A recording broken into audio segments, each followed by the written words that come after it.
Want to date a girl that's getting, you know, slutted out all the time? Or a guy that's getting slutted out, or just fucking hundreds of girls? No, you don't want to date that.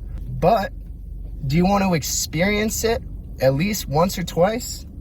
Yes, sexual energy is God-given, you know, it's just you're born with it. You're either born with it or you're not. You know, you either got it or you don't. And you cannot teach that. This is an extreme example, right? But you got Riley Reid on the one side, right? And you have a pastor girl virgin who's never done anything on the left, right? And someone holds a gun to your head and they're like, all right, who's gonna give you the best one-time hookup experience? You know, obviously Riley Reid will do things to you that you've never experienced in your life. You know, it's just that experience. It's just that dog. She's a professional. You know what I'm saying? She'll handle you like she'll handle your meat as if Gordon Ramsay was given an A5 Wagyu piece of steak. You know what I'm saying? That's getting handled with care. It's getting handled with, you know, professional attitude. Trust giving that A5 Wagyu to Gordon, done to perfection. You know what I'm saying? In ways that you cannot fathom. Now you give that A5 Wagyu, right, to your average run-of-the-mill chef, okay? You think he's gonna be chefing up like that? You think he's gonna be putting the red wine sauce on there? He's gonna be basting it to the perfection. He's gonna be seasoning. He's gonna be seasoning. I had one guy, right, a buddy of mine. He said there was this one girl, right? Crazy. She had like 70 bodies. He was like, yeah, I don't know. I was drunk. We met at a bar. I didn't get an STD, but he was like, yeah, I would never date her, but oh my God. Oh my God. The skills and talents that she picked up and during her time, he was like, it was unreplicable.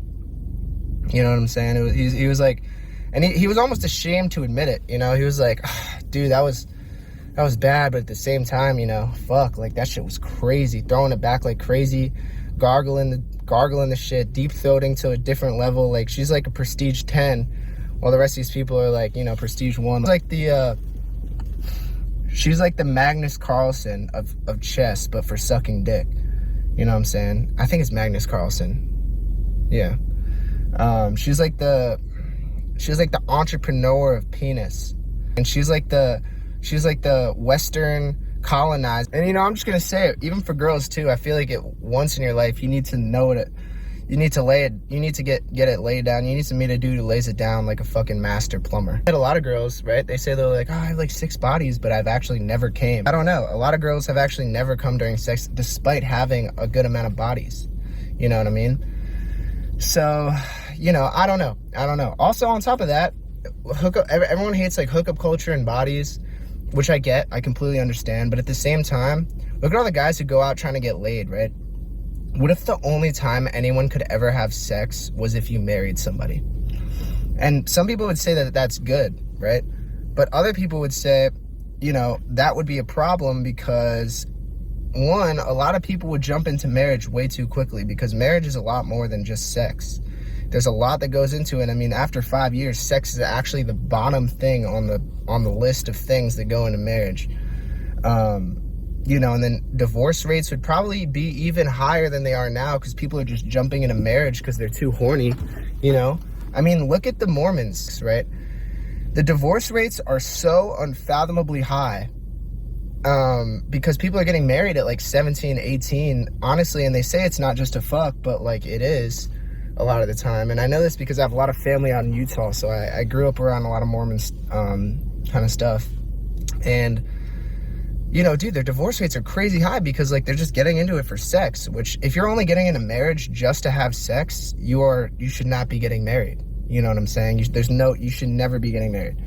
You need to love the person, you know, you need to just get a feel, because marriage is a huge thing. On top of that, some of the drawbacks of getting divorced are losing a lot of shit, lawyer fees. It's just, it's expensive. It's taxing on your mental health. I mean, there's a lot of men who say that the divorce that they went through was so bad, it was literally the worst thing in their life, and it's like their life has never been the same since, solely because of how bad that divorce was. You know what I'm saying? You don't want that shit.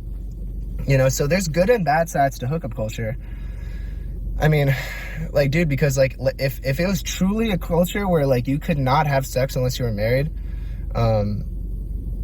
I don't know, I think there'd be a lot of bad things that come with that, a lot of good things too, but nothing is ever perfect, you know? I feel like people need to start looking at choices not based on where they win, because you never truly win in most choices that you make. You got to look at where you lose the least. You know what I'm saying? Because like, I think people are expecting too much out of the choices they make.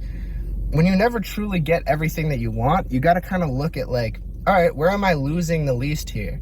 I feel like people should look at politics like that. They should look at their own choices like that.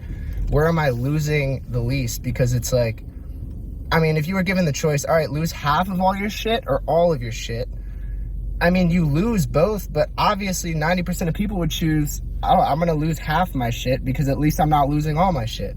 I think you should look at choices that way. I mean, it's like, where am I don't know, where is the least drawbacks rather than where am I winning? Because if you're just looking to win, you'll never get what you want.